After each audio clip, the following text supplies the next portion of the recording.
How to live a long, healthy life after breast cancer. Lots of people, mostly women, are diagnosed with breast cancer every year. If you're one of them, or know someone who is, the great news is that 92 out of every 100 women will survive for 5 years or more after their diagnosis.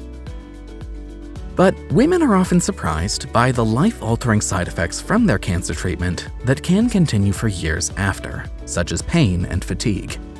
Many live with the dread of their cancer returning, even after they pass the celebrated 5-year survival mark.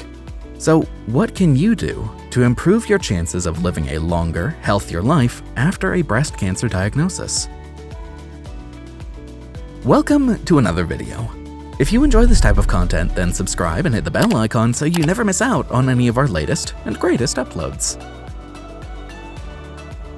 Number 1. Stay physically active. Move more and sit less.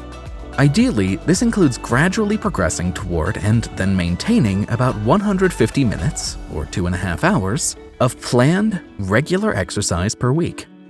This involves a mix of aerobic exercise, such as walking, and resistance exercises that target specific muscle groups, done at a moderate or high enough intensity to make you huff and puff a bit. Observational studies show associations between exercise and living longer and prevention of cancer recurrence. And there's some preliminary evidence from clinical trials to support this too. Women with breast cancer who exercise and are more active have a better quality of life, strength and fitness, and fewer and less severe side effects during active treatment. Number 2. Eat a high-quality diet.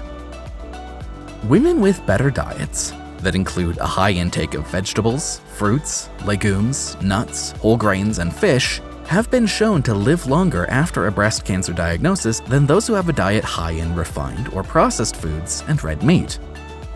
This is mainly due to the benefit of a good diet on reducing the risks of other health conditions, such as heart disease, rather than having a direct effect on the risk of dying from breast cancer. Many women, particularly older women or those with early-stage breast cancer, are actually at higher risk of dying from heart disease than their breast cancer. A higher quality diet can help maintain a healthy body weight and heart health. There has been growing interest in specific diets, such as ketogenic or low-carbohydrate diets, and fasting during cancer treatment. But the most recent guidelines state that there's no evidence yet to say that these are of significant benefit.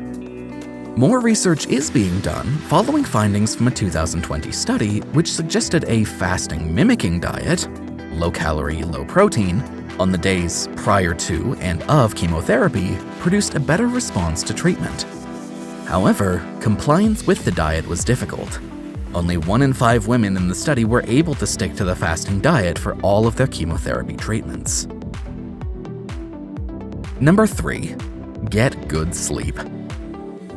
Disrupted sleep, common among women with breast cancer, can remain for years after your treatment has ended. Women with breast cancer who regularly struggle to fall or stay asleep at night, compared to those who rarely or never, are at greater risk of dying from any cause. And it's not just about how well, but also how long you sleep. Sleeping longer than 9 hours per night, compared to 7 or 8 hours, is associated with a 48% increased risk of breast cancer returning. But studies are yet to tease apart the possible reasons for this. Is increased risk of cancer recurring a result of sleeping longer, or is sleeping longer a consequence of progressing or recurrent disease? Number 4. Be mindful of when you eat. Preliminary research suggests that when you eat matters. Delaying the time between the last meal of the day, dinner or supper, and the first meal of the next, breakfast, may help reduce the chances of breast cancer returning.